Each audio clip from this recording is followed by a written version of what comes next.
Hello everyone. कैसे सब लोग आप? आज हम लेकर आए हैं लेक्चर नंबर 9 और जैसा आपको स्क्रीन पे दिखाई दे रहा है, हम पढ़ेंगे आज neo Darwinism and modern synthetic theory. दोनों एक ही है। नियो डार्विनिज्म को ही मॉडर्न सिंथेटिक थ्योरी कहते हैं। आज के लेक्चर के इंट्रोडक्शन में मैं आपको बता दूं कि हम आज ये पढ़ने वाले हैं कि नियो डार्विनिज्म कैसे डेवलप हुआ, मॉडर्न सिंथेटिक थ्योरी है वो डेवलप कैसे हुई, डार्विन ने जो बातें कही थी उन बातों में से कुछ के जवाब डार्विन नहीं दे पाए थे। जैसे कि डार्विन ने ये तो बोल दिया कि एक पॉपुलेशन के अंदर वेरिएशंस होते हैं, लेकिन जब उनसे ये पूछा गया कि बताइए वेरिएशंस आते कहां से हैं, तो उनके पास में इस बात का जवाब नहीं था। हालांकि डार्विन जिस समय अपना थ्योरी बना रहे थे उस समय मेंडल भी अपना काम कर रहे थे, लेकिन डार्विन जो है वो मेंडल के काम से अवेयर नहीं थे। उनको पता नहीं था कि मेंडल नाम का कोई इंसान है जो इस तरीके का काम कर रहे हैं।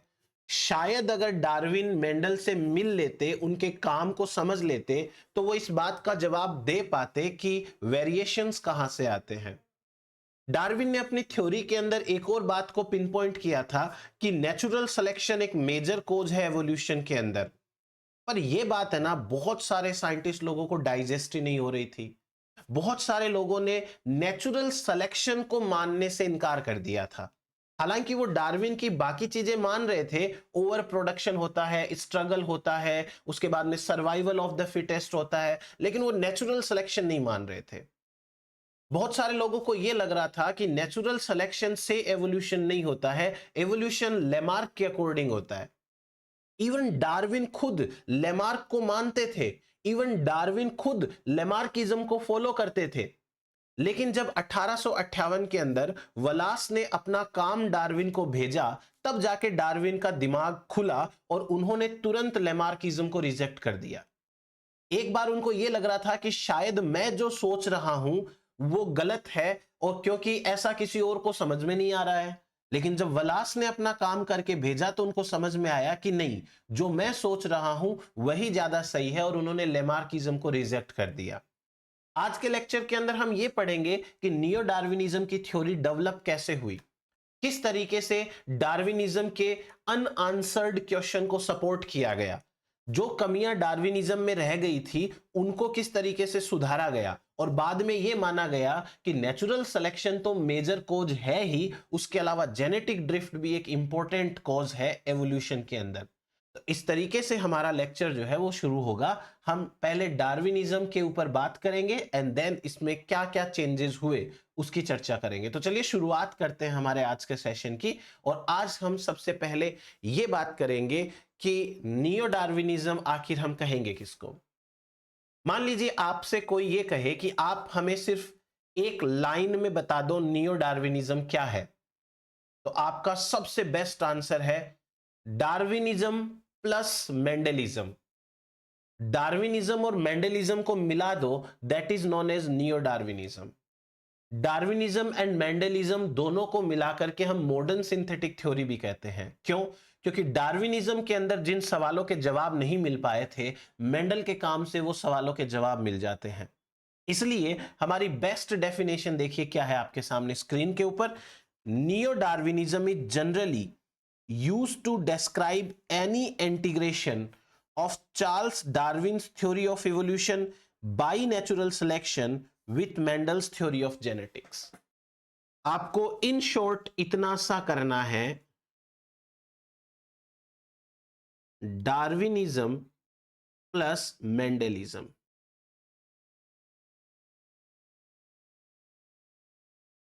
डार्विनिज्म एंड मेंडलिज्म दोनों को मिला के कहेंगे नियो डार्विनिज्म। इसमें जो लिखा हुआ है वो ये है कि किसी भी प्रकार का इंटीग्रेशन डार्विन की नेचुरल सिलेक्शन थ्योरी का और मेंडल की जेनेटिक थ्योरी का, उसे हम नियो डार्विनिज्म बोल देंगे। नियो डार्विनिज्म किस तरीके से आया?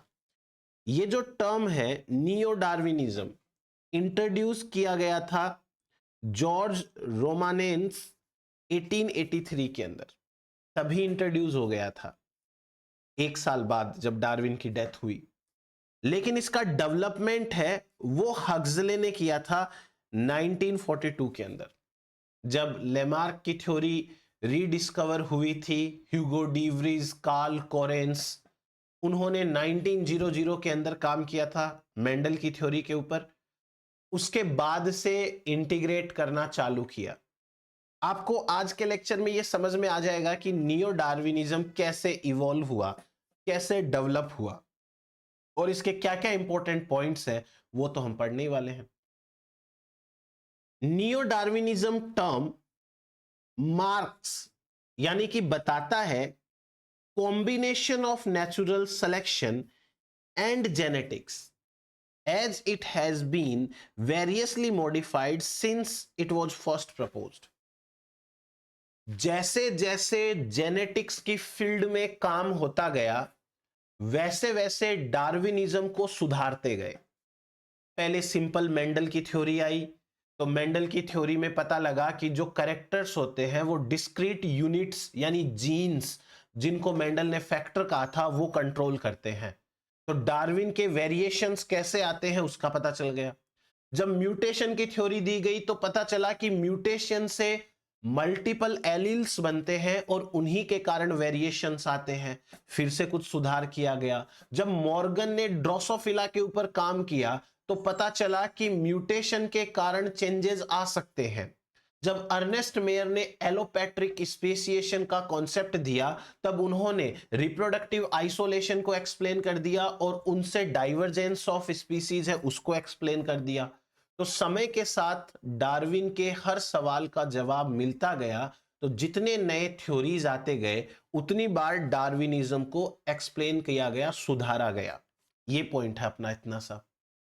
नियो डार्विनिज्म, ये इंपॉर्टेंट लाइन है, neo Darwinism properly refers to Weizmann's strict version of Darwin's theory of evolution by natural selection।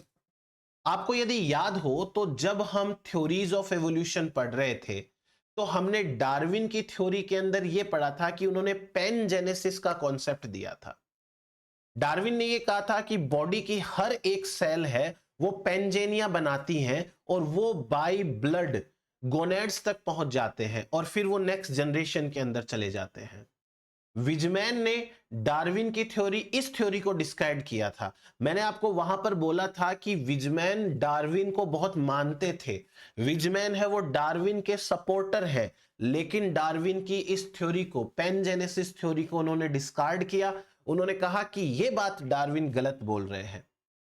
फिर उन्होंने जो अपनी थ्योरी बताई जर्म प्लाज्म वाली, तो उस जर्म प्लाज्म वाली थ्योरी के अंदर उन्होंने डार्विनिज्म को सपोर्ट किया कि यदि ये चेंजेस जर्म प्लाज्म में हो जाए तो जैसा डार्विन कह रहे हैं कि वेरिएशन नेक्स्ट जनरेशन में चले जाएंगे, वैसे चले जाएंगे। सो नियो डार्विनिज्म किस चीज को रेफर करता है? विजमैन की strict version of Darwin's theory of evolution by natural selection. है इंपॉर्टेंट ये वाली पॉइंट। नेक्स्ट देख लेते हैं important points of neo Darwinism. Neo Darwinism के इंपॉर्टेंट पॉइंट्स क्या क्या है? यहां पर हम बात करेंगे सिर्फ 3 पॉइंट्स की जो एकदम पिन पॉइंट्स हैं। उसके बाद हम डिटेल में और नियो डार्विनिज्म की थ्योरी को डिटेल में पढ़ेंगे थोड़ा सा। पहला पॉइंट क्या कहता है? जैसा मैंने थोड़ी देर पहले आपको बोला कि उस समय लोगों ने नेचुरल सिलेक्शन को एक्सेप्ट करने से मना किया। क्यों? क्योंकि इस चीज की कोई वैलिडिटी दिख नहीं रही है। मैंने आपको नेचुरल सिलेक्शन के लिए क्या बोला था कि सबसे सिंपल आप क्या याद रखो, यदि कोई ऑर्गेनिज्म गिवन सिचुएशन के अंदर जिंदा बच गया तो हम कहते हैं उसका नेचुरल सिलेक्शन हो गया, right? That is natural selection. अब यही बात आप किसी एक ऐसे इंसान को बोल दो जिस इंसान को थोड़ा सा कम नॉलेज है साइंस का, उसको समझ में नहीं आएगी ये बात। उसे कहोगे कि यदि कोई इंसान जिंदा बच जाता है तो नेचर उसका सिलेक्शन कर लेती है, उसको समझ में नहीं आएगा। वो आपसे पूछेगा कि कहना क्या चाहते हो। लेकिन अगर आप उसको जेनेटिक ड्रिफ्ट के लिए बोलोगे कि एक बड़ी सी पॉपुलेशन है, उस बड़ी सी पॉपुलेशन में कोई बड़ा सा हादसा हो गया है और उसमें से 100 में से 90 लोगों की डेथ हो गई है, 10 जिंदा बच गए हैं, उसको समझ में आ जाएगा कि हाँ 10 जिंदा बच गए हैं। तो जेनेटिक ड्रिफ्ट उस समय ज्यादा प्रचलन में थी, इसलिए नियो डार्विनिज्म के अंदर ये माना गया कि नेचुरल सिलेक्शन के साथ साथ जेनेटिक ड्रिफ्ट है is also an important cause of evolution. सही है।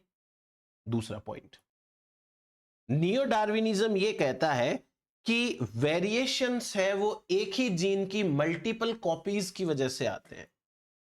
जैसे मेरे पास में कोई एलिल है कैपिटल ए, किसी और के पास में ये होगा ए प्राइम, किसी और के पास होगा ए डबल प्राइम।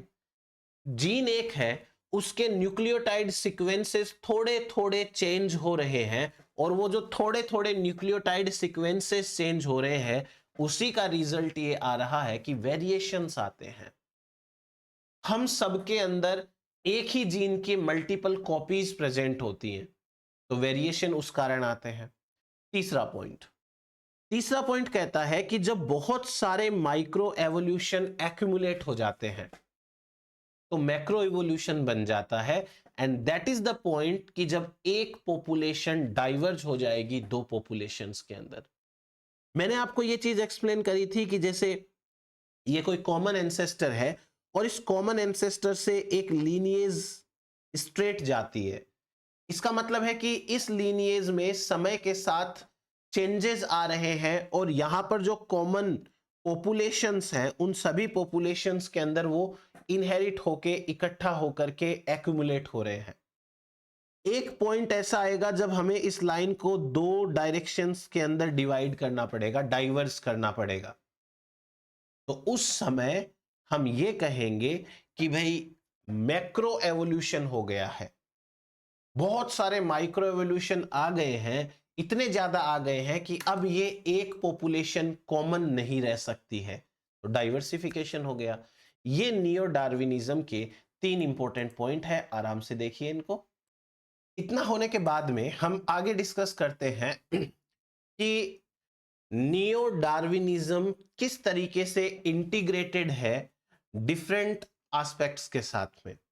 जैसे आपके सामने स्क्रीन के ऊपर 3 चीजें दे रखी हैं, जैसे मैं आपको अभी एक्सप्लेन कर रहा हूं, एक बार आप वो सुने, फिर बाद में आप आराम से देख लेना। वेरी फर्स्ट ऑफ ऑल, अगर हम माल्थस का पेपर पढ़ते हैं जिसमें उन्होंने ये कहा था कि जो पॉपुलेशन ह्यूमन की है, ह्यूमन पॉपुलेशन इतनी ज्यादा ग्रो कर चुकी है कि उसके लिए रिसोर्सेज कम पड़ रहे हैं। तो जब रिसोर्सेज कम पड़ रहे हैं तो कंपटीशन होना जायज सी बात है, इसलिए माल्थस के पेपर के अकॉर्डिंग कंपटीशन होता है। क्यों होता है? क्योंकि जब पॉपुलेशन में जियोमेट्रिक ग्रोथ होती है, बहुत ज्यादा पॉपुलेशन बढ़ती है और रिसोर्सेज लिमिटेड होते हैं, तो कंपटीशन होने लगता है। जब कंपटीशन होने लगेगा तो कुछ जिंदा बचेंगे, कुछ मर जाएंगे। इट मींस जब कंपटीशन होगा तो नेचुरल सिलेक्शन आएगा, फिर नेचुरल सिलेक्शन लग गया, सर्वाइवल ऑफ द फिटेस्ट। अच्छा, अब माल्थस के पैरेलल आप एक चीज और समझिए, वेरिएशंस। वेरिएशंस में जो ब्रीड्स होती हैं, रेस होती हैं, सब स्पीसीज होती हैं, वो बनती है। जैसे ह्यूमन सारे हैं तो होमो सैपियंस, पर सारे के सारे ह्यूमंस है वो इक्वल नहीं है। इंडियंस अलग हैं, ऑस्ट्रेलियन अलग है, साउथ अफ्रीकन है वो अलग है, सभी अलग अलग है। कोई ब्रीड है, कोई रेस है, कोई वैरायटी है। ऐसे ही प्लांट्स में भी होता है, एनिमल्स के अंदर भी होता है, वेरिएशंस है। ये वेरिएशन भी मौका देते हैं नेचुरल सिलेक्शन को अप्लाई होने का। अगर सारे ऑर्गेनिज्म एक जैसे होंगे सब के सब, तो नेचुरल सिलेक्शन तो लग ही नहीं पाएगा। नेचुरल सिलेक्शन तो तब लगेगा ना जब नेचर को ऑप्शंस मिलेंगे, और ये breed, race, sub species, variety, ये ऑप्शंस ही है। तो माल्थस के अकॉर्डिंग पॉपुलेशन ग्रोथ करती है, रिसोर्सेज कम हो जाते हैं, कंपटीशन चालू हो जाता है, तो सर्वाइवल ऑफ द फिटेस्ट होता है। और वेरिएशंस जब होते हैं किसी पॉपुलेशन में, तो भी सर्वाइवल ऑफ द फिटेस्ट होता है। तो हम कहां तक पहुंच गए? नेचुरल सिलेक्शन तक पहुंच गए। अब जब बाद में म्यूटेशन वाला कॉन्सेप्ट आया कि स्मॉल चेंजेस हैं इंडिविजुअल्स के अंदर, वो करेक्टरिस्टिक फीचर्स को कंट्रोल करते हैं या फिर स्मॉल चेंजेस से नए कैरेक्टर्स आते हैं। ठीक है, ये म्यूटेशन हो गया। म्यूटेशन के पीछे दो रीजन है। पहला रीजन है जेनेटिक वेरिएशन।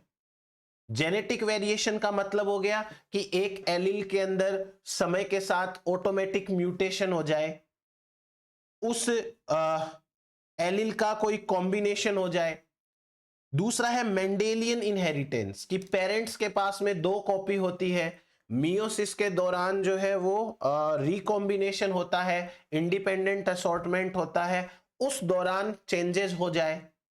कुल मिलाकर के चाहे जेनेटिक वेरिएशंस अपने आप आए म्यूटेशन से या मेंडल के अकॉर्डिंग आए, दोनों ही मिलाकर के अल्टीमेटली पॉपुलेशन के अंदर वेरिएशन क्रिएट करते हैं।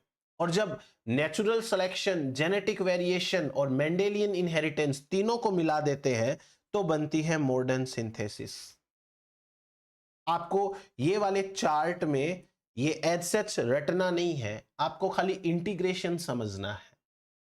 तीन चीजें पैरेलल हैं, माल्थस, वेरिएशन, म्यूटेशन।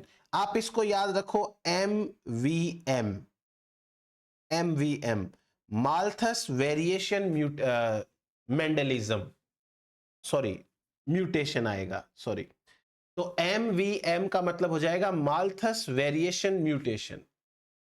फिर दूसरा जो लेवल आएगा उसके अंदर अपने को NGM याद रख लेना है अगर हो सके तो, natural selection, genetic variation and Mendelian inheritance. और कुल मिला के लास्ट में मॉडर्न सिंथेसिस आ जाएगी। उसके बाद आपको मैं एक चीज बता रहा हूं, अगर आपको नियो डार्विनिज्म समझना ही है तो आपको ये टेबल के ऊपर फोकस करना पड़ेगा।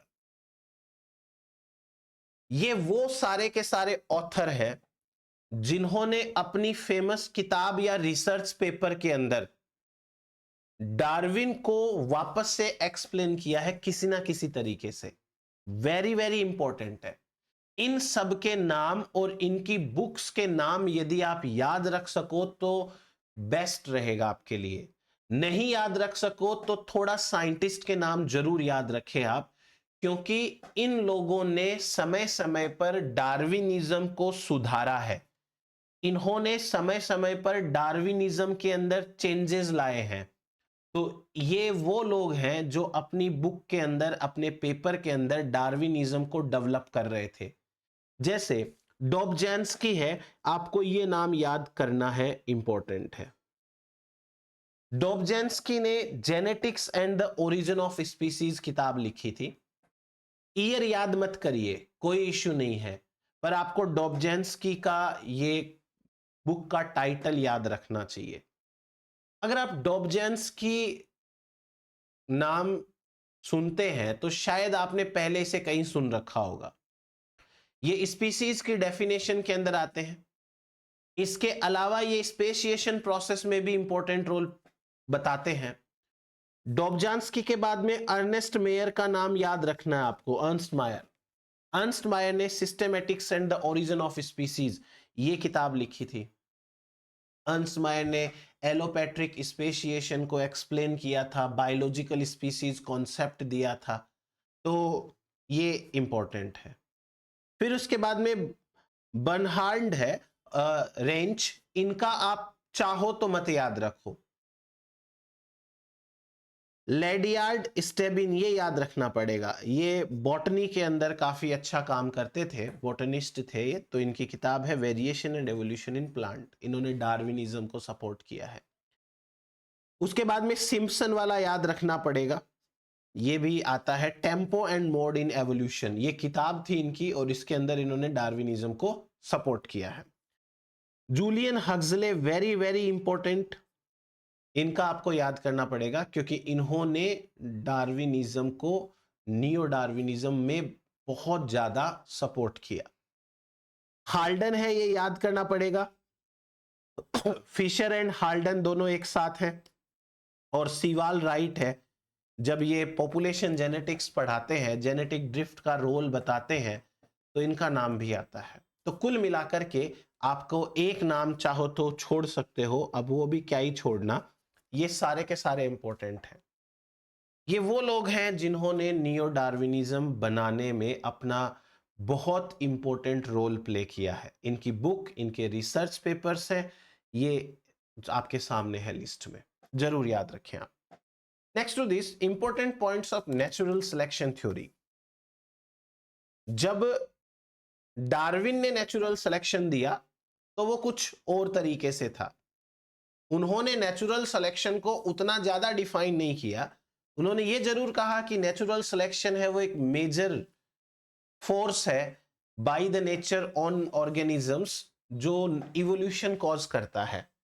पर जब नियो डार्विनिज्म आ जाता है तो नियो डार्विनिज्म में नेचुरल सिलेक्शन को तो एक्सेप्ट किया ही था, उसके साथ दूसरी प्रोसेसेस को भी एक्सेप्ट किया था। पर नियो डार्विनिज्म के अंदर नेचुरल सिलेक्शन के क्या इंपॉर्टेंट पॉइंट्स हैं मैं आपको वो बता दूंगा यहां से। जैसे for example, evolution is not a goal directed process, it occurs in any direction, it may occur in any direction. For example, goal का मतलब क्या होता है? एम। जब आप कोई काम किसी इंटेंशन से करते हैं तो उसे हम कहते हैं गोल डायरेक्टेड, कि आप चाहते हो आपका रिजल्ट इस डायरेक्शन में आए। इवोल्यूशन ऐसा नहीं है। इवोल्यूशन है वो हमेशा प्रेजेंट कंडीशंस क्या है उसके ऊपर फोकस करता है। जैसे मैं आपको एक सिंपल सी चीज बताता हूं, आज की डेट में ऑर्गेनिजम्स पे क्या एनवायरनमेंट काम कर रहा है? ऑर्गेनिज्म उसके लिए स्ट्रगल कर रहे हैं। हो सकता है कि इस स्ट्रगल के दौरान कुछ अलग चेंज हो जाए ऑर्गेनिज्म में और वो चेंज आज कोई काम ना आए, पर वो चेंज हो गया है। ना तो वो चेंज आज की डेट में ऑर्गेनिज्म को हेल्प कर रहा है, ना वो नुकसान पहुंचा रहा है। It is like neutral mutation for present scenario. ठीक है। अब वो चेंज उसने अपने प्रोजेनी में पास किया, उस प्रोजेनी ने नेक्स्ट अपने प्रोजेनी में पास किया, और चलते चलते ऐसे 100 सालों तक चलता रहा। फिर 100 साल बाद कोई ऐसी प्रॉब्लम आई जिस प्रॉब्लम के अंदर वही चेंज रिक्वायर्ड था। तो ये वाला जो चेंज आया था सबसे पहले, उस समय ना तो उस ऑर्गेनिज्म को पता था और ना नेचर को पता था कि आगे क्या होने वाला है। बस वो हो गया, लक अच्छे थे, चांस की बात है ये। गोल डायरेक्टेड वो होता है जब नेचर को या इंडिविजुअल को पता हो कि फ्यूचर में क्या होने वाला है और उसके अकॉर्डिंग वो अपने आप में चेंजेस लाए। वो किसी के हाथ में नहीं है, ऐसा नहीं होता है। हमने ये पढ़ा है कि इवोल्यूशन दो टाइप का हो सकता है, प्रोग्रेसिव भी हो सकता है, रेट्रोग्रेसिव भी हो सकता है। जहां एल्गी से लेके एंजियोस्पर्म तक, जिम्नोस्पर्म तक ऑर्गेनिजम्स की, प्लांट्स की बॉडी साइज बढ़ती है, वहीं आप डाइकोट से मोनोकोट देखोगे तो वापस घटती है। जब आप एल्गी से लेकर के जिम्नोस्पर्म तक सेक्स ऑर्गन की साइज देखते हो तो वो भी बढ़ती है, पर डाइकोट से ग्रासेस तक वापस कम होती है। सो किसी भी डायरेक्शन के अंदर इवोल्यूशन हो सकता है। नेक्स्ट टू दिस, हमारे पास में दूसरा पॉइंट आता है, selection always occurs on given condition. जैसा मैंने अभी आपको एक्सप्लेन किया कि आज के डेट में क्या रिक्वायर्ड है, सिलेक्शन उसके ऊपर लगेगा। आज कौन अच्छा है उसे सेलेक्ट किया जाएगा। जब आपका फाइनल एग्जाम आता है, फाइनल पेपर होता है, उस समय आपके सामने एग्जाम के अंदर कुछ क्वेश्चंस होते हैं, 145 टोटल क्वेश्चन होते हैं। उस समय किन किन लोगों को उसमें से 50% से ज्यादा क्वेश्चन आ रहे हैं उनका सिलेक्शन होता है। अब वो जो CSIR या गेट का या सेट का पेपर है जिस डेट के ऊपर, उस डेट को फ्यूचर कैंडिडेट सेलेक्ट नहीं हो रहे हैं, उस डेट के ऊपर वो कैंडिडेट सेलेक्ट नहीं हो रहे हैं जो फ्यूचर में बेटर परफॉर्म करेंगे, उस डेट को वही कैंडिडेट सेलेक्ट हो रहे हैं जो उस समय बेटर परफॉर्म करेंगे। हो सकता है उनमें से फ्यूचर में ऐसे कैंडिडेट्स निकले जिनको कुछ नहीं आता हो, जिनके सिलेक्शन कहीं पर ना हो रहे हो आगे, पर सिलेक्शन हमेशा गिवन कंडीशन के ऊपर होता है। थर्ड पॉइंट, अडेप्टेशंस कभी भी एक्वायर नहीं की जाती हैं। Adaptation means what? आप सरल भाषा में यह समझे कि अडेप्टेशन का मतलब होता है जीन, एक पर्टिकुलर जीन जो किसी सिचुएशन में ऑर्गेनिज्म को जिंदा बचाए रखने में मदद करता है, वो जीन है, अडेप्टेशन कहलाता है। एक बार आप सरल भाषा में समझने की कोशिश करें, ठीक है। अब मान लो कि हम आज की डेट में हैं और आज जैसे कोई परिस्थिति आ जाती है, कोई एनवायरमेंटल चेंजेस जैसे आ जाते हैं जिसमें सरवाइव करना मुश्किल हो, और हम यदि ऐसे आंख बंद करके ध्यान लगाएं और हम ऐसे सोचें कि मेरी बॉडी के अंदर एक नया जीन बन जाए जो इस सिचुएशन के लिए सही हो, तो वो कभी पॉसिबल नहीं होगा। अगर हम ये सोचते हैं कि एक ऑर्गेनिज्म अपनी मर्जी से कोई नया जीन बना लेता है, तो वो गलत है। सरवाइव वही करेगा जिसके पास बाई चांस पहले से वो जीन होगा। एक सिंपल मैं आपको एग्जांपल देता हूं। सपोज करिए कि एक 50 स्टूडेंट्स की क्लास है और 50 स्टूडेंट की क्लास में सारे के सारे बच्चे जो हैं वो क्लासरूम के अंदर बैठे हैं, और क्लासरूम में बैठ करके वो सभी बच्चे एक प्लान करते हैं कि हम माउंटेन पे चलेंगे, पहाड़ पे चलेंगे। अब जब वो पहाड़ के नीचे होते हैं तब सभी बच्चे आराम से ब्रीदिंग कर रहे होते हैं, सब बच्चे नॉर्मल ब्रीदिंग कर रहे होते हैं। अब पहाड़ पे चढ़ना चालू करेंगे। हाइट के साथ में गैसेस कम होती है, आपको पता है गैसेस का पार्शियल प्रेशर कम होने लगता है हाइट के साथ। जैसे जैसे हाइट बढ़ती है वैसे वैसे गैसेस कम होती है। जब सारे बच्चे 50 के 50 माउंटेन के ऊपर पहुंच जाएंगे, तो वहां पहुंचने के बाद में कुछ बच्चे ऐसे हैं जिनको सफोकेशन चालू हो जाएगा थोड़ी देर में। इसे कहते हैं एल्टीट्यूड सिकनेस। एल्टीट्यूड सिकनेस के अंदर हमारी बॉडी के अंदर कुछ फिजियोलॉजिकल चेंजेस आते हैं जो कम ऑक्सीजन के कारण होते हैं। जी घबराने लगता है ना, ब्रीदिंग में प्रॉब्लम होती है, हार्ट रेट है वो इंक्रीज हो जाती है, ऐसे कुछ। लेकिन उस 50 बच्चों के ग्रुप में से 4 बच्चे ऐसे हैं जिनको कुछ नहीं हो रहा है, बिल्कुल नॉर्मल है। What does it mean? It means कि उनका हीमोग्लोबिन ऑलरेडी बेटर है बाकी बच्चों से। तो उनका हीमोग्लोबिन है वो बाकी बच्चों से बेटर है, तो जब कम ऑक्सीजन लेवल में वो गए तो उनको कोई फर्क नहीं पड़ा। अब यहां से 2 स्टेटमेंट बनते हैं कि वो 4 बच्चे जो नॉर्मल ब्रीदिंग कर रहे हैं ऊपर, उनकी बॉडी के अंदर बेटर हीमोग्लोबिन तुरंत बन गया। दूसरा स्टेटमेंट, उनके पास में पहले से बेटर हीमोग्लोबिन था, जब नीचे थे तब सबके लिए ऑक्सीजन बहुत ज्यादा अवेलेबल थी, तो ऐसी कोई जरूरत थी ही नहीं जिसके अंदर बहुत ज्यादा हीमोग्लोबिन की जरूरत पड़े या बेटर हीमोग्लोबिन की जरूरत पड़े। तो ऐसा नहीं है कि जो बच्चे पहाड़ पे गए हैं उन्होंने वहां जाकर के बेटर हीमोग्लोबिन बनाया है। वो वही बच्चे हैं जिनके पास पहले से बेटर हीमोग्लोबिन था, आज तक जरूरत नहीं पड़ी थी तो कोई खास बात पता भी नहीं चली, लेकिन जब ऐसे सिचुएशन में गए जहां बेटर हीमोग्लोबिन की जरूरत है, तो वही नॉर्मल है जो पहले से अडॉप्टेड है। अडॉप्टेशंस जो होती हैं वो एक्वायर नहीं की जाती, वो इनहेरिट की जाती है। उनको उनके पेरेंट्स से पहले से ही ऐसे जीन मिले हैं। चलिए आगे बात करते हैं।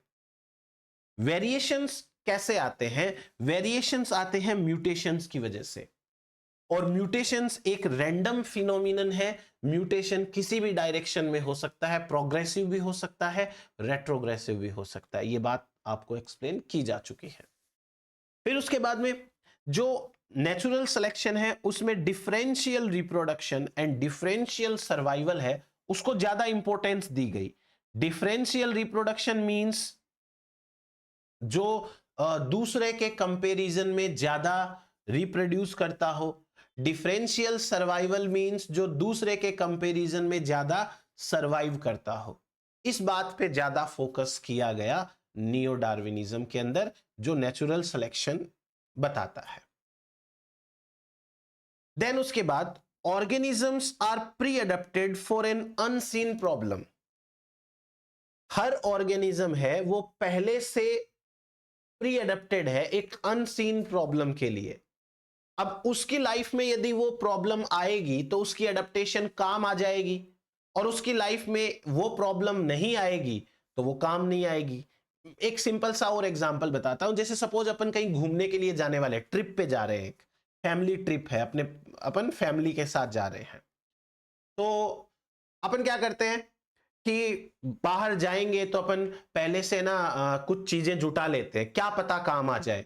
एक टॉर्च रख लेते हैं, क्या पता अंधेरे में देखने में काम आए, है ना। हम कुछ स्लीपर रख लेते हैं चप्पल पहनने के लिए, कि भाई जूते ना पहनने पड़े तो ये चप्पल पहन के काम चला लेंगे। हम जो है टी शर्ट्स वगैरह ले लेते हैं कि रात को टी शर्ट पहन के सो जाएंगे।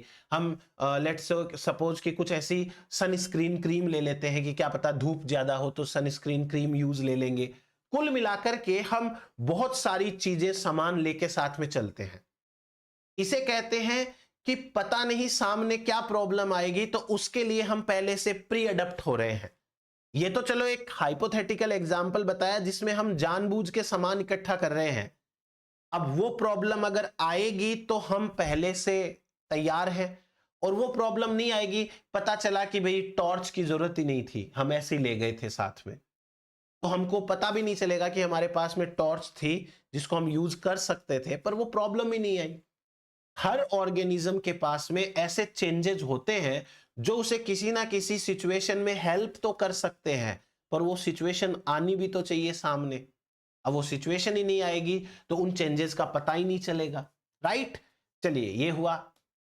Next, synthesis of Darwin's theory of natural selection with the Mendelian theory of heredity established what is known as neo-Darwinism, or the synthetic theory of evolution, or the modern synthesis, after the title of a book by Julian Huxley, Evolution the Modern Synthesis। मैंने बताया था ना आपको उस book के बारे में, जो टेबल सी थी, आप देखिए।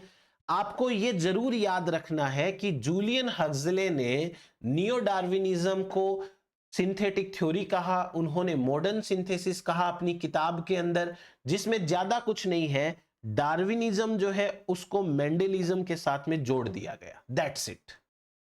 तो ये नाम आपको बहुत अच्छे से याद रखना है, ठीक है। नेक्स्ट बात करते हैं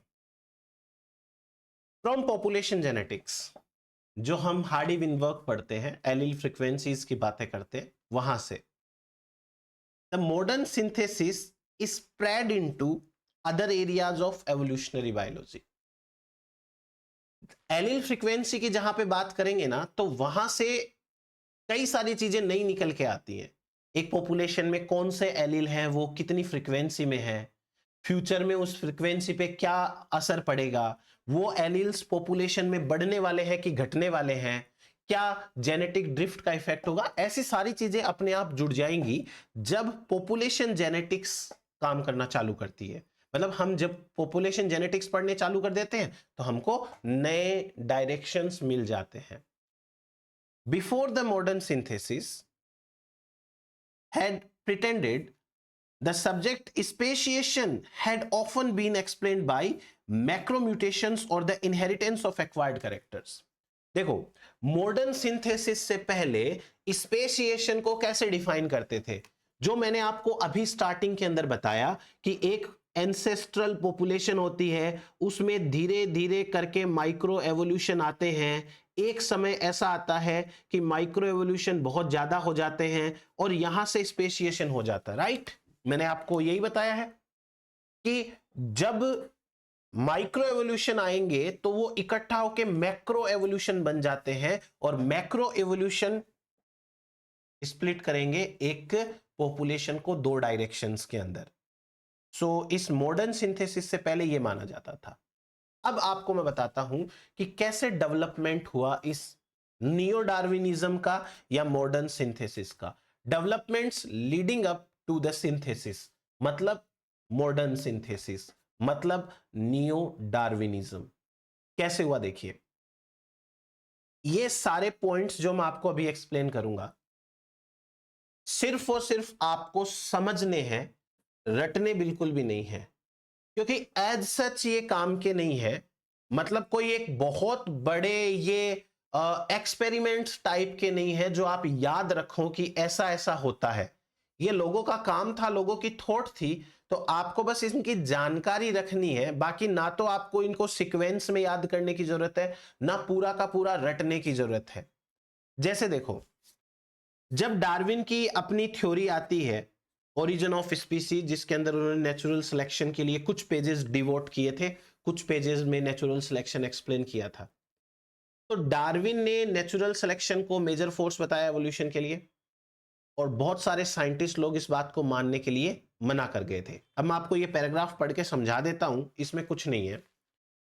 चार्ल्स डार्विन 1859 के अंदर बुक लिखते हैं on the origin of species, जो कन्वेंस करती है अधिकतर बायोलॉजिस्ट को कि एवोल्यूशन होता है।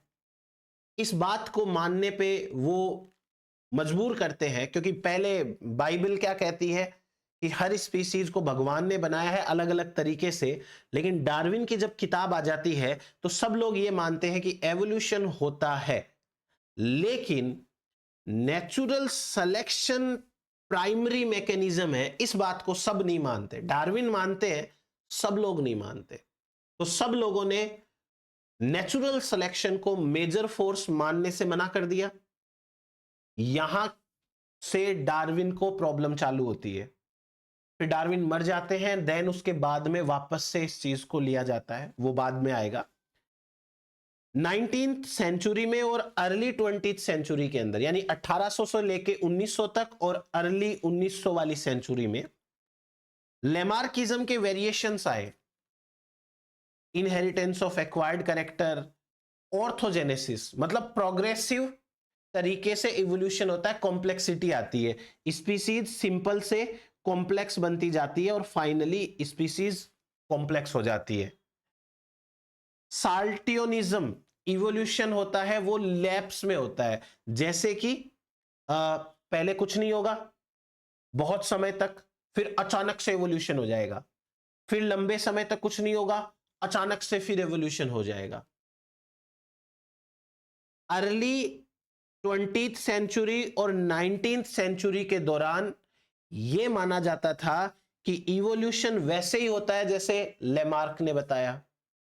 इवोल्यूशन है वो ऑर्थोजेनेसिस से होता है, इवोल्यूशन है वो जंप्स में होता है, एंड म्यूटेशन है वो ज्यादा मेजर फोर्स है इवोल्यूशन के लिए। यानी नेचुरल सिलेक्शन नहीं है, ये अल्टरनेटिव्स है। एवोल्यूशन कैसे होगा? लेमार्किज्म के अकॉर्डिंग होगा, ऑर्थोजेनेसिस से होगा, उसके बाद में ये साल्टियोनिज्म से होगा और म्यूटेशन से होगा। तीसरे पॉइंट में लिखा है कि Darwin himself had sympathy for Lamarckism, वो खुद लेमार्किज्म को मान रहे थे, लेकिन जब वलास ने नेचुरल सिलेक्शन बताया तब उन्होंने टोटली रिजेक्ट कर दिया लेमार्किज्म को कि नहीं, लेमार्किज्म नहीं, अब तो जो मैं बोल रहा हूं वही बात सही है। 1880 के अंदर सैम्यूल बटलर ने वलास के व्यू को नियो डार्विनिज्म बताया कि वलास ने डार्विनिज्म को वापस खोजा है, नियो डार्विनिज्म। खैर ये वाला पॉइंट याद नहीं रखना है, नियो डार्विनिज्म हक्सले, ठीक है। नेक्स्ट देखिए, इक्लिप्स ऑफ डार्विनिज्म। डार्विनिज्म को ग्रहण कब लग गया? 1880 के बाद में। 1880 के बाद 2 साल और जिंदा थे डार्विन, 1882 में तो डेथ ही हो गई थी। फिर तो डार्विन खुद तो कोई जवाब देने के लिए बैठे हुए नहीं थे, तो लोगों ने जैसे समझा वैसे अपने अपने थ्योरीज बना लिए, अपने अपने माइंड सेट बना लिए। तो डार्विन का जो काम था उसको ग्रहण लग गया। इसका मतलब क्या है? इसका मतलब यह है कि डार्विन की इंपॉर्टेंस कम होने लग गई। कैसे? देखिए, डार्विन ने एक तो ब्लेंडिंग इनहेरिटेंस के अंदर बिलीव किया था। अब यदि ब्लेंडिंग इनहेरिटेंस होती है ना, तो उसकी दिक्कत क्या है, हर जनरेशन के अंदर कोई भी करेक्टर है वो 50% डिक्रीज हो जाएगा। कैसे, देखो मैं बताता हूं। मान लो कि ये मेल है और ये फीमेल है, सपोज। हाँ, इस मेल के पास में कोई करेक्टर है, वो करेक्टर अपने आप में 100% है। अब जब इन दोनों से कोई प्रोजेनी पैदा होगा, मेल या फीमेल, एक बार कुछ भी हो, तो फादर अपना 50% करेक्टर आगे भेजेगा, मदर अपना 50%। तो फादर के पास में जो करेक्टर था वो नेक्स्ट जनरेशन में ओनली 50% गया। अब ये जो प्रोजेनी है फ्यूचर में ये रिप्रोड्यूस करेगी, तो ये अपने 50% जीन आगे भेजेगी, तो जो 50% आया उसका 50% आगे गया। फिर ये प्रोजेनी नेक्स्ट जनरेशन में अपना 50% आगे पास करेगा, तो इस 50 का 50% इतना सा आगे जाएगा। कुल मिलाकर के अगर ब्लेंडिंग सही है तो हर जनरेशन के अंदर कोई भी करेक्टर 50% रिड्यूस हो जाएगा। ऐसे में जो करेक्टर बहुत छोटे हैं, स्मॉल वेरिएशन है, वो तो कुछ ही जनरेशन के बाद फिनिश ही हो जाएंगे, है कि नहीं। जैसे मान लो कोई कलर है वो पहले से ही लाइट रेड है, लाइट रेड कलर तो थोड़ी सी जनरेशन के बाद खत्म हो जाएगा। बहुत डार्क रेड है, वो तो धीरे धीरे कुछ जनरेशन तक चलेगा अगर ब्लेंडिंग होती है तो डार्विन ने एक तो ब्लेंडिंग इनहेरिटेंस को माना था। अगर ब्लेंडिंग होती है तो आप ये सोचो कि चाहे कोई कितना भी बेनिफिशियल करेक्टर हो, वो हर जनरेशन में 50% कम हो जाएगा, वीक हो जाएगा, कमजोर हो जाएगा। एक चीज। दूसरी चीज, दिस इन टर्न मीन कि small variations would not survive long enough to be selected. छोटे छोटे वेरिएशन है वो तो बहुत लंबे समय तक आगे नहीं बढ़ पाएंगे। Blending would therefore directly oppose natural selection. इसका मतलब नेचुरल सिलेक्शन को तो अपोज कर रही है। नेचुरल सिलेक्शन तो ये कह रहा है कि जो बेटर होगा उसे सेलेक्ट किया जाएगा, और ब्लेंडिंग ये कह रही है चाहे बेटर हो चाहे वर्स हो कुछ भी हो, अगली जनरेशन में वो आधा हो जाएगा। तो फिर तो नेचुरल सिलेक्शन कहां काम करेगी। इसलिए नेचुरल सिलेक्शन एंड ब्लेंडिंग है वो अपोजिट होती है एक दूसरे के। Next, from the 1880s onward biologist ने यह माना कि डार्विनिज्म है वो सही तरीके से काम नहीं कर रहा है, नेचुरल सिलेक्शन नेचर के अंदर काम नहीं कर रही है। तो जूलियन हक्सले ने ही इसको इक्लिप ऑफ डार्विनिज्म नाम दिया था। वीकनेस ऑफ डार्विनिज्म क्या है इसमें, वो बातें हुई थी। नेक्स्ट देखो, विजमैन जर्म प्लाज्म। विजमैन ने भी रिजेक्ट किया था।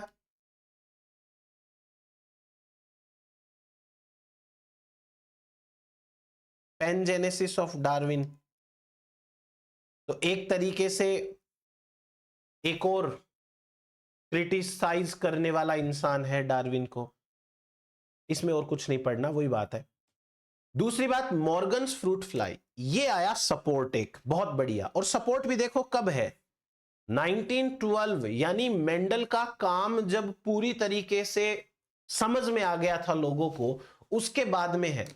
मॉर्गन का आपने नाम पढ़ा होगा जब आप सेक्सुअल इनहेरिटेंस या एक्स लिंक्ड इनहेरिटेंस पढ़ते हैं, जब आप जेनेटिक मैप्स पढ़ते हैं, रिकॉम्बिनेशन पढ़ते हैं, उस समय इन्होंने काम किया। बड़ा सिंपल सा बात है इनका। मॉर्गन ने जब फ्रूट फ्लाई ड्रोसोफिला के ऊपर काम किया तो इन्होंने तो यह बोला कि हां मैंने देखा है कि यदि म्यूटेशन होते हैं तो वो अगली जनरेशन में जाते हैं। तो ये तो नहीं हो सकता कि 2-4 जनरेशन के बाद नई स्पीसीज बन जाए, पर नेचर में यह जरूर होगा कि यदि म्यूटेशन आगे बहुत लंबे समय तक जाते हैं तो नई स्पीसीज बन जाती है। It means Morgan any how Darwin को सपोर्ट कर रहे हैं। वो ये कहते हैं कि स्मॉल स्टेप्स में कुछ नहीं होता, पर यदि म्यूटेशन लॉन्ग टर्म के लिए आएंगे तो पक्का कुछ होगा। देखिए पढ़ लेते हैं इनका काम। मॉर्गन ने डेमोन्स्ट्रेट किया कि mutation could produce new species in fruit fly. कैसे नई स्पीसीज बना सकते हैं? Rather than creating new species in a single step, एक बार के रिप्रोडक्शन से नई स्पीसीज नहीं बनती। Mutations increase the supply of genetic variation in the population. Mutation एक पॉपुलेशन के अंदर वेरिएशंस क्रिएट कर देते हैं, वेरिएशन की सप्लाई कर देते हैं, ऐसे बोलना चाहते हैं ये। By the 1912, after the work which has been completed on fruit fly, Morgan ने ये शो किया कि ये insect had many small Mendelian factor. इन इंसेक्ट के पास में मेंडल के बहुत सारे फैक्टर्स हैं, मतलब ऐसे जीन्स हैं जिनमें म्यूटेशन संभव है। फ्रूट फ्लाइज के पास में भी जीन होते हैं जिनके अंदर म्यूटेशन पॉसिबल है, वेरिएशन पॉसिबल है, और यही फैक्टर्स हैं वो आगे जाके नई स्पीसीज को क्रिएट करने में हेल्प कर सकते हैं। तो ये मॉर्गन ने बोला था, इतना ही याद करना है इसमें। Next, Fisher and Haldane, mathematical population genetics. Fisher and Haldane ने मैथमेटिकल जेनेटिक्स को यूज किया, न्यूमेरिकल्स को यूज किया, और हाल्डन ने एक बात बोली। हाल्डन ने कहा कि जो नेचुरल सिलेक्शन है वो तो थोड़ा टाइम लगाएगा, या म्यूटेशंस है वो धीरे धीरे जब एक्यूमुलेट होंगे तो फ्रीक्वेंसी चेंज होने में टाइम लगेगा। लेकिन जेनेटिक ड्रिफ्ट हो जाए ना एक बार कि 1000 में से 900 लोग मर गए, 100 लोग जिंदा हैं, तो अचानक से एलील फ्रीक्वेंसी में चेंज आता है। यह बात मैंने आपको हार्डी विनवर्क के अंदर और जेनेटिक ड्रिफ्ट के अंदर बता रखी है, आप लोग पुराने वीडियोस देखिएगा एक बार। यदि अचानक से सडनली किसी की डेथ हो जाती है, मतलब पॉपुलेशन में, तो एलील फ्रीक्वेंसी चेंज हो जाती है। फिशर ने तो यह कहा था कि स्लो चेंजेस आते हैं, हाल्डन ने कहा कि बहुत क्विक चेंजेस भी आ सकते हैं। Haldane analysed real world example of natural selection such as the evolution of industrial melanism. कैसे पॉपुलेशन चेंज हो जाती है। आज से पहले पॉल्यूशन नहीं था एनवायरमेंट में, तो कार्बोनिफेरा फॉर्म कम थे, टिपिका फॉर्म ज्यादा थे।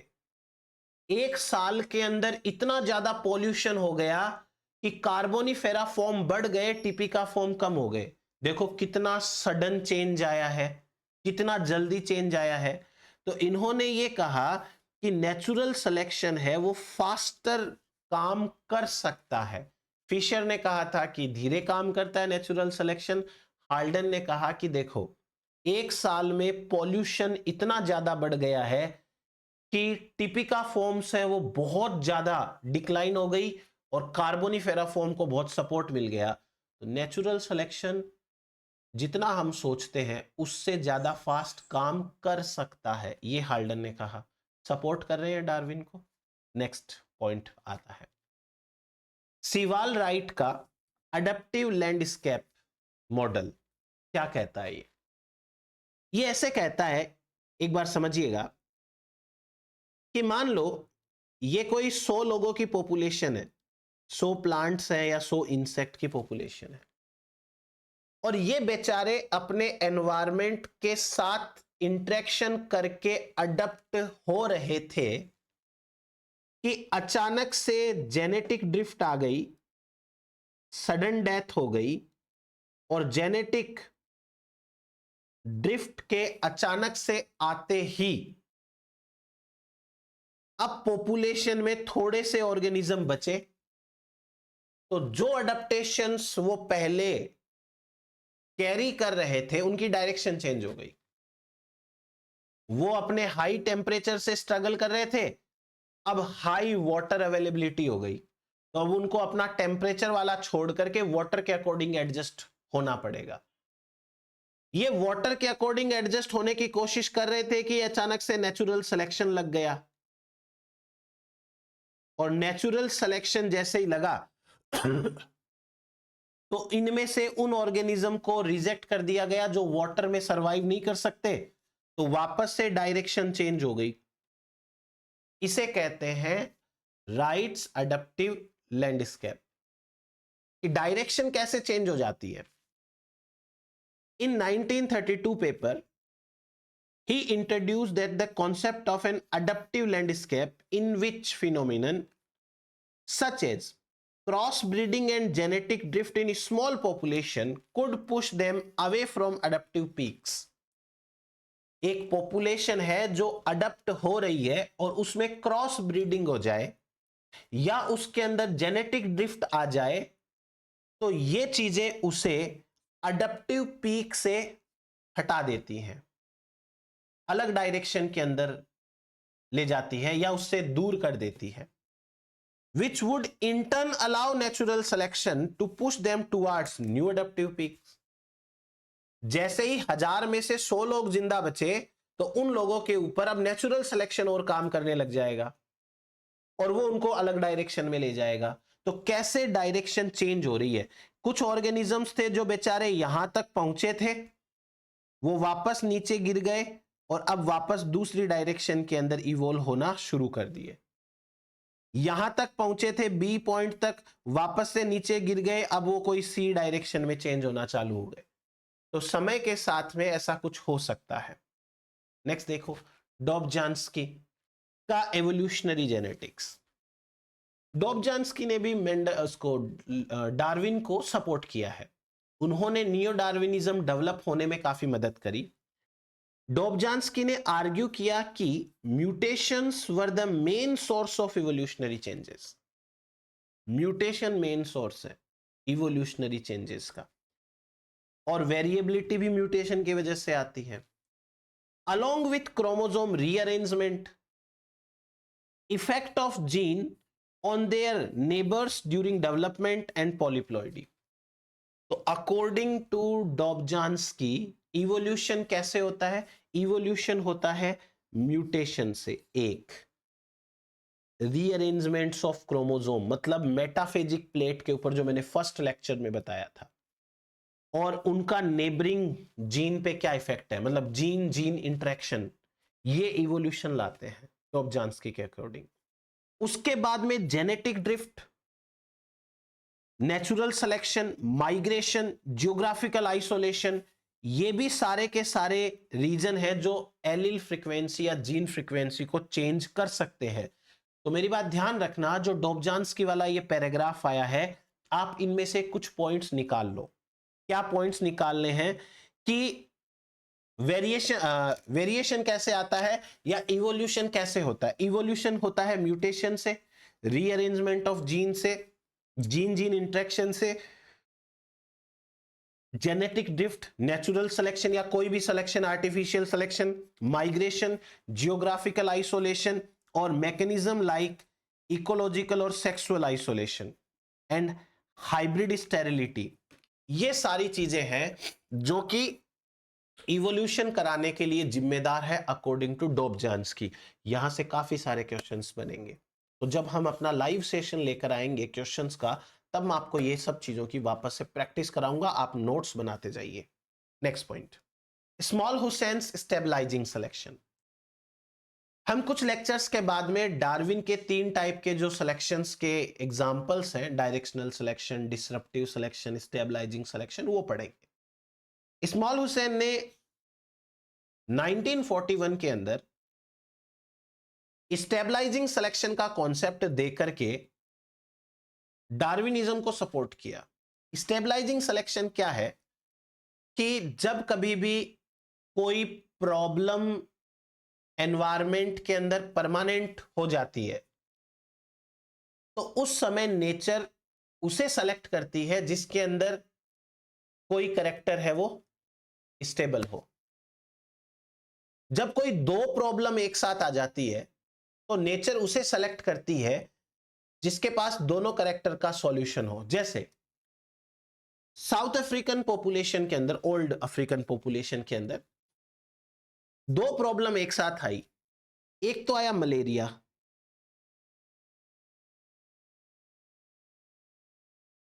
और एक आया सिकल सेल एनीमिया।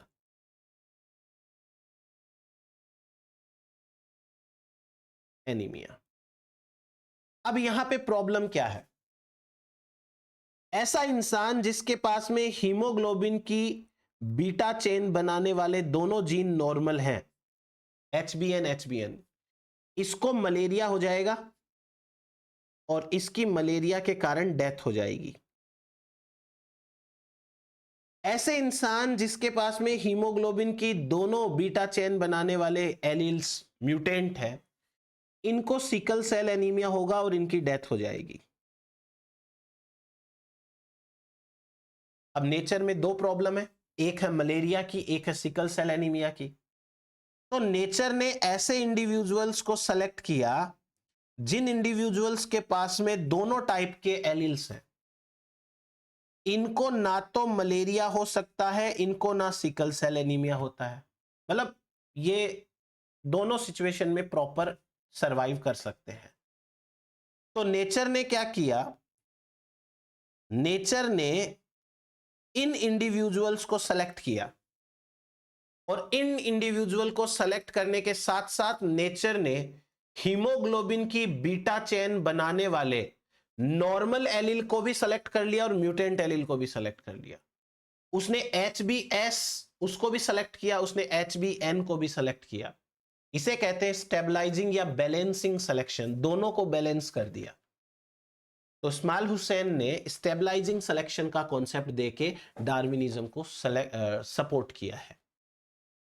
तो इन्होंने डेवलप की है थ्योरी ऑफ स्टेबलाइजिंग सिलेक्शन और इन्होंने कहा कि selection can preserve a trait at some value. Selection है वो किसी भी ट्रेट को एक पर्टिकुलर वैल्यू पर प्रिजर्व करता है, जो कि इन्होंने अपना एक पेपर पब्लिश किया था उसके अंदर बात करी थी। तो ये डार्विनिज्म को सपोर्ट कर रहे हैं।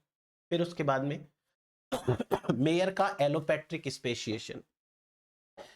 एलोपैट्रिक स्पेशिएशन के अंदर हम पढ़ेंगे कोई जियोग्राफिकल बैरियर आ जाता है, एक स्पीसीज दो पॉपुलेशन में डिवाइड हो जाती है, इनके बीच में एक बड़ा सा बैरियर आ जाता है जिसको क्रॉस नहीं किया जा सकता।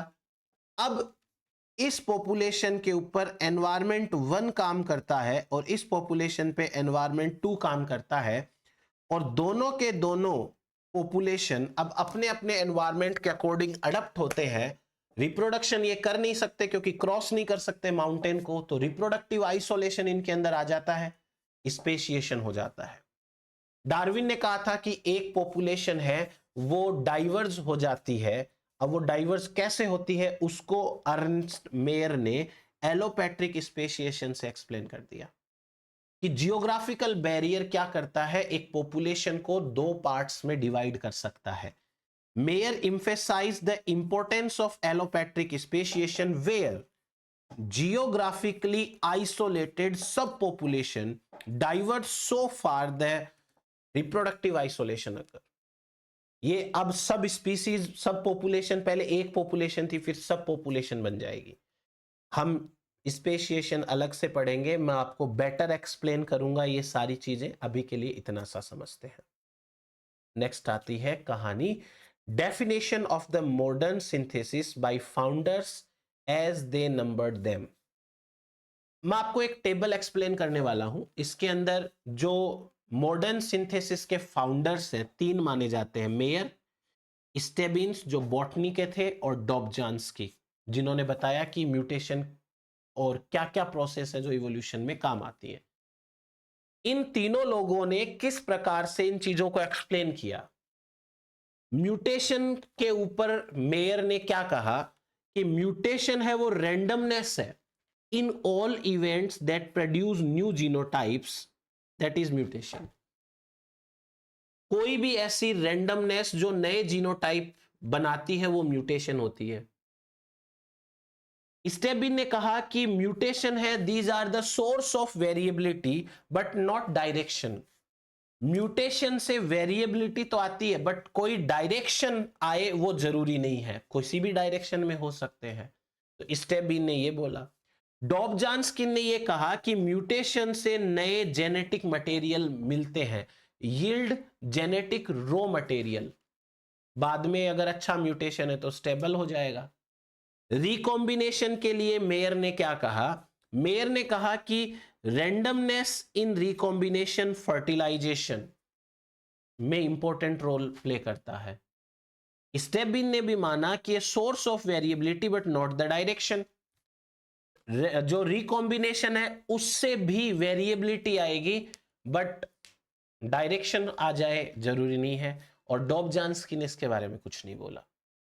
फिर तीसरा पॉइंट आता है क्रोमोसोमल ऑर्गेनाइजेशन। मेयर ने इसके बारे में कुछ नहीं बोला, डॉबझांस्की ने भी इसके बारे में कुछ नहीं बोला। स्टेबिन क्या कहते हैं कि क्रोमोसोमल ऑर्गेनाइजेशन मेटाफेजिक प्लेट के ऊपर ये अफेक्ट करता है जेनेटिक लिंकेज को, कौन किसके साथ जाएगा ये चेंज हो जाता है। जैसे मान लो फादर का क्रोमोसोम इधर है और मदर का क्रोमोसोम इधर है, और अब फादर वाला एक क्रोमोसोम इधर आ जाए, मदर वाला इधर आ जाए, तो अरेंजमेंट अलग हो गया। अरेंजमेंट अलग होते ही काफी फर्क पड़ेगा। सो डॉबझांस्की ने इसके बारे में कुछ नहीं बोला। अब थर्ड देखिए आप, तो चौथे पॉइंट की बात करते हैं। नेचुरल सिलेक्शन के बारे में इन तीनों का क्या राय था, क्या मानना था? मेयर ये मानते थे कि नेचुरल सिलेक्शन खाली एक डायरेक्शन है, एक छोटा सा डायरेक्शन गिविंग फैक्टर है, जैसा कि आपको अडप्टेशन में देखने को मिलता है। इसका मतलब यह हुआ कि जैसे कोई पॉपुलेशन है और उस पॉपुलेशन में जो बेटर अडेप्टेड है उनको सेलेक्ट किया जाएगा एक बार, तो एक डायरेक्शन मिल गई कि भाई ये वाले कैरेक्टर्स के ऑर्गेनिज्म है, इनको आगे रिप्रोड्यूस करने का मौका देना है। अब उनके प्रोजेनी सरवाइव कर पाएंगे नहीं कर पाएंगे वो बाद की बात है, तो एक डायरेक्शन देने का एक फैक्टर है, वो नेचुरल सिलेक्शन इतना सा ही होता है। स्टेबिन क्या मानते हैं? स्टेबिन मानते हैं कि जीन पूल के अंदर चेंजेस लाने के लिए गाइड करता है ये नेचुरल सिलेक्शन। और डॉबझांस्की क्या मानते हैं? ये मानते हैं कि नेचुरल सिलेक्शन रो जेनेटिक मटेरियल के अंदर चेंजेस लाता है, evolutionary changes from genetic raw material. फिर रिप्रोडक्टिव आइसोलेशन के ऊपर मायर का कोई एज सच पॉइंट नहीं है। स्टेबिन ये कहते हैं कि रिप्रोडक्टिव आइसोलेशन डायरेक्शन को लिमिट करता है in which selection can guide the population. जिस पॉपुलेशन को सिलेक्शन कोई डायरेक्शन में गाइड कर रहा है कि आपको फ्यूचर में ऐसे ऐसे चेंज होना है, इन द सेंस कि चलो मान लो बेटर हीमोग्लोबिन वाले ऑर्गेनिज्म को सेलेक्ट कर लिया, तो एक तरीके से ये तय हो गया ना कि फ्यूचर की जो जनरेशंस होगी वो बेटर हीमोग्लोबिन वाली होगी। चाहे उनकी फ्यूचर में जरूरत हो या ना हो वो बात अलग है, पर ये तो हो गया। तो रिप्रोडक्टिव आइसोलेशन क्या करेगा? इन ऑर्गेनिजम्स को लिमिट कर देगा, क्योंकि रिप्रोडक्शन नहीं कर पाएंगे तो वो फ्यूचर जनरेशंस में करेक्टर नहीं पहुंच पाएगा। और डॉबझांस्की कहते हैं कि reproductive isolation makes divergence irreversible in sexual organism. एक बार यदि प्रॉपर तरीके से रिप्रोडक्टिव आइसोलेशन आ गया तो कभी भी वो दोनों पॉपुलेशन आपस में रिप्रोड्यूस नहीं करेगी, तो सेक्सुअली रिप्रोड्यूसिंग ऑर्गेनिज्म में इरिवर्सिबल डाइवर्जेंस आ जाता है। ये है इन तीनों का मानना, और आप ये टेबल याद करेंगे। नेक्स्ट देखो, मॉडर्न सिंथेसिस थ्योरी डार्विनिज्म से कैसे डिफरेंट है? नियो डार्विनिज्म डार्विनिज्म से कैसे डिफरेंट है, इसका मतलब ये है। तो कुछ पिन पॉइंट समझ लेते हैं। जैसे डार्विनिज्म के अंदर नेचुरल सिलेक्शन को मेजर फैक्टर माना गया है, और नियो डार्विनिज्म के अंदर यह कहा गया है कि नेचुरल सिलेक्शन के साथ साथ जेनेटिक ड्रिफ्ट है वो भी इक्वली इंपॉर्टेंट है। एक चीज। दूसरी चीज, डार्विनिज्म के अंदर वेरिएशन कैसे आते हैं वो पता नहीं था, लेकिन नियो डार्विनिज्म के अंदर यह पता चल जाता है कि कैरेक्टरिस्टिक है वो कैसे इनहेरिट होते हैं, कैसे कंट्रोल होते हैं। Characteristic are inherited as discrete entities called genes, and variation within the population are due to the presence of multiple alleles of a gene. तो करेक्टरिस्टिक कैसे आगे पास हो रहे हैं और वेरिएशन कैसे आते हैं वो बात पता चल गई। फिर तीसरा पॉइंट, 3 ही पॉइंट है यहाँ पे, माइक्रो एवोल्यूशन एक्यूमुलेट होता है ओवर जनरेशन और वो मैक्रो एवोल्यूशन बना लेता है। ये 3 पॉइंट है जो नियो डार्विनिज्म के अंदर इंपॉर्टेंट है। ऐसे से ही 3 पॉइंट मैंने स्टार्टिंग में बताए थे आपको। फिर उसके बाद में हम पढ़ते हैं important points of modern synthesis theory या नियो डार्विनिज्म के इंपॉर्टेंट पॉइंट्स कौन से हैं। टोटल 12 इंपॉर्टेंट पॉइंट्स हैं और सिंपल सिंपल पॉइंट है। मैं फिर कह रहा हूं कि ये बातें आपको रटने की जरूरत नहीं है, आपको सिर्फ और सिर्फ समझने की जरूरत है। पहला पॉइंट देखो, पहला पॉइंट कहता है कि phenotype of individual may be the result of genotype plus environment. May be, not always.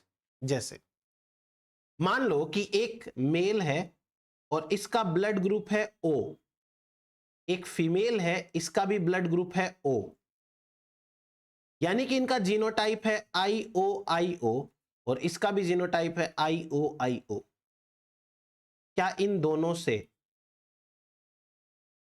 कोई भी अलग टाइप का ब्लड ग्रुप बन सकता है? नहीं ना। इसका मतलब इस केस के अंदर एनवायरमेंट कुछ भी रोल प्ले नहीं कर सकता। ये केस एग्जैक्टली जीन से ही कंट्रोल हो रहा है। इसमें एनवायरमेंट का जीरो रोल है। आप चाहे इन ऑर्गेनिजम्स को, मेल फीमेल को दुनिया में कहीं भी रखो और रिप्रोड्यूस करवाओ तो आपको ओ ब्लड ग्रुप के ही बच्चे मिलेंगे। पर कई सारे कैरेक्टर ऐसे हैं जिनके अंदर एनवायरमेंट प्लस जीनोटाइप दोनों मिलके काम करते हैं। जैसे कोई पिगमेंटेशन का कैरेक्टर हो सकता है, हाइट का कैरेक्टर हो सकता है, पॉलीजेनिक वाले जितने भी हैं। तो ये हुआ हमारा पहला पॉइंट। दूसरा पॉइंट देखो, ऐसा फिनोटाइप जो कि एनवायरमेंट के कारण डेवलप हुआ है वो इनहेरिट नहीं होगा। जैसे कोई इंसान है वो कोस्टल एरिया में रह के रहना शुरू कर दे, जैसे हमारी साइड का कोई इंसान है, तो कोस्टल एरिया के कारण धूप ज्यादा होती है, वहां मॉइस्चर ज्यादा होता है, उसके कारण उसका पिगमेंटेशन बढ़ जाएगा, वो डार्क कलर का हो जाएगा और उसके प्रोजेनी भी उतने ही डार्क हो, जरूरी थोड़ी है। फिनोटाइप में जो चेंज आता है वो आगे पास हो ये जरूरी नहीं है। तीसरा पॉइंट, जीन है वो ब्लेंड नहीं होते हैं। अगर मेंडल की F1 जनरेशन के अंदर कैपिटल टी स्मॉल टी एक साथ साथ है तो ये कभी भी ब्लेंड नहीं हो रहे थे। ऐसा नहीं था कि इंटरमीडिएट हाइट आ रही है, ये अलग रहते हैं। और जब नेक्स्ट जनरेशन बनेगी तो ड्यूरिंग मियोसिस जब गैमिट का फॉर्मेशन होता है तो दोनों के दोनों एलील बिना एक दूसरे को डिस्टर्ब किए सेपरेट हो जाते हैं। So genes do not blend, there may be intergenic interaction और पॉलीजेनिक इंटरेक्शन और अदर मैकेनिज्म। हो सकता है वहां जीन जीन इंटरेक्शन हो, जैसे आपने जेनेटिक्स के अंदर पढ़ रखा होगा, कोलैबोरेशन इफेक्ट होता है, एपिस्टेसिस होती है, सप्लीमेंट्री इफेक्ट होता है, वो जीन जीन इंटरेक्शन है, वो हो सकती है। इनकम्प्लीट डोमिनेंस हो सकती है, को डोमिनेंस हो सकती है, वो हो सकता है, पर ब्लेंडिंग नहीं होती है। नेक्स्ट, नियो डार्विनिज्म कहता है कि जीन्स म्यूटेट होते हैं और उनके म्यूटेट होने से अल्टरनेटिव फॉर्म बनती है। जैसे मान लो पहले कोई सीक्वेंस है ABCDEFGH और अब मैं इसके अंदर एक लेटर चेंज कर देता हूं, मैं ABCDE की जगह Z लिख देता हूं, FGH लिख देता हूं, तो ये हो गए एक दूसरे के अल्टरनेटिव फॉर्म। दोनों के अंदर काफी हद तक सिमिलरिटी है, थोड़ा सा डिफरेंस है, तो इन्हें हम एलील रिगार्ड कर सकते हैं। तो एलील कैसे बनते हैं वो बता दिया गया नियो डार्विनिज्म में। नेक्स्ट पॉइंट, एक पॉपुलेशन के अंदर एक जीनोटाइप है वो धीरे धीरे दूसरे जीनोटाइप को रिप्लेस कर सकता है। जैसे मान लो कि जो स्मॉले वाले इंडिविजुअल है वो DDT रेजिस्टेंट है इंसेक्ट में, और एक पॉपुलेशन के अंदर दोनों तीनों टाइप के जीनोटाइप्स रहते हैं। यदि इस पॉपुलेशन के ऊपर बार बार DDT का स्प्रे किया जाएगा तो फ्यूचर के अंदर ऐसा होगा कि पॉपुलेशन में सारे मेंबर्स अब यही बचेंगे। इसका मतलब स्मॉले जीनोटाइप ने दूसरे जीनोटाइप को धीरे धीरे रिप्लेस कर दिया है। ये तो चलो ह्यूमन इंटरफेरेंस है, यहां पे ह्यूमन अपनी मर्जी से डीडीटी डाल रहा है, पर ऐसा नेचुरली भी हो सकता है। नेक्स्ट, म्यूटेशन एक स्लो प्रोसेस होता है to bring changes in allele frequency, लेकिन genetic drift and natural selection speed it up कर सकते हैं, मतलब इसको बढ़ा सकते हैं। जैसे सपोज करो कि यहां पर 95 लोग ऐसे हैं जो कैपिटल ए हैं, 2 लोग ऐसे हैं जो कैपिटल ए स्मॉल ए हैं, और 3 लोग ऐसे हैं जो स्मॉल ए हैं। अब आप चाहो तो यहां पर एक बार स्मॉल ए और कैपिटल ए की फ्रीक्वेंसी चेक करो। यदि इस पॉपुलेशन के अंदर जेनेटिक ड्रिफ्ट आ जाए और जेनेटिक ड्रिफ्ट होके पता चले कि इस पॉपुलेशन में 2 लोग तो बचे हैं कैपिटल ए स्मॉल ए वाले और 3 लोग बचे स्मॉल ए वाले, और ये 95 लोग हैं, इनकी डेथ हो गई, तो अचानक से एलील फ्रीक्वेंसी चेंज हो जाएगी। मतलब ये चीज विद इन फ्यू डेज हो सकती है। तो म्यूटेशन से चेंज होने में तो टाइम लगता, पर नेचुरल सिलेक्शन या जेनेटिक ड्रिफ्ट है उससे ये अचानक हो सकती है। Next point, natural selection can account for both slight and great differences among species as well as for the earliest stage of evolution of new traits। जो नेचुरल सिलेक्शन है वो एक पॉपुलेशन के अंदर स्लाइट वेरिएशन भी ला सकता है, और लगातार वो पॉपुलेशन में चलता रहे तो बहुत ज्यादा वेरिएशन भी ला सकता है। इसका बेस्ट एग्जांपल है डायरेक्शनल सिलेक्शन। जैसे पहले पहले इंसेक्ट्स के ऊपर डीडीटी डाली हमने, तो कुछ इंसेक्ट्स की डेथ हुई तो स्लाइट चेंज आया फ्रीक्वेंसी में, लेकिन अगर लगातार डीडीटी डालते रहेंगे तो अचानक इतने ज्यादा चेंज आएंगे जिसकी कोई हद नहीं होगी। नेक्स्ट पॉइंट देखिए, अडप्टेशंस वो ट्रेट होते हैं जो कि नेचुरल सिलेक्शन द्वारा शेप किए जाते हैं, मतलब नेचुरल सिलेक्शन द्वारा बनाए जाते हैं। धीरे धीरे नेचुरल सिलेक्शन थोड़ी थोड़ी चीजें सेलेक्ट करती जाएंगी तो फाइनली एक प्रॉपर तरीके से ऑर्गेनिज्म का सिलेक्शन होगा। अडप्टेशंस क्या है? अडप्टेशंस वो ट्रेट्स होते हैं जो नेचुरल सिलेक्शन के द्वारा सेलेक्ट किए गए हैं। तो इसका मतलब ये हो गया। नेक्स्ट देखो, population of a species is different in different geographical region, differ in characteristic that have a genetic basis। मतलब मैंने आपको बताया कि एक माउंटेन है, माउंटेन के इधर की तरफ ऑर्गेनिजम्स हैं और इधर की तरफ ऑर्गेनिजम्स हैं। पहले ये सेम स्पीसीज के थे, अब इनके ऊपर डिफरेंट एनवायरमेंट काम कर रहा है। एनवायरमेंट 1 एनवायरमेंट 2 काम कर रहा है, और ये दोनों अलग अलग एनवायरमेंट काम कर रहे हैं, तो इन दोनों के अंदर अलग अलग कैरेक्टर्स आ सकते हैं और इनके पीछे जेनेटिक रीजन हो सकते हैं कि दोनों में हल्के फुल्के जेनेटिक चेंजेस आ गए हैं जिनके कारण अब ये एनवायरमेंट के अकॉर्डिंग शो करें। जैसे अपन सिंपल एग्जांपल ह्यूमंस का ले सकते हैं। साउथ अफ्रीका के लोग हैं, बहुत लंबे होते हैं, काले होते हैं, उनके घुंघराले बाल होते हैं। इंडियन के देख लो आप ह्यूमन बींग्स को, या ऑस्ट्रेलियंस को देख लो।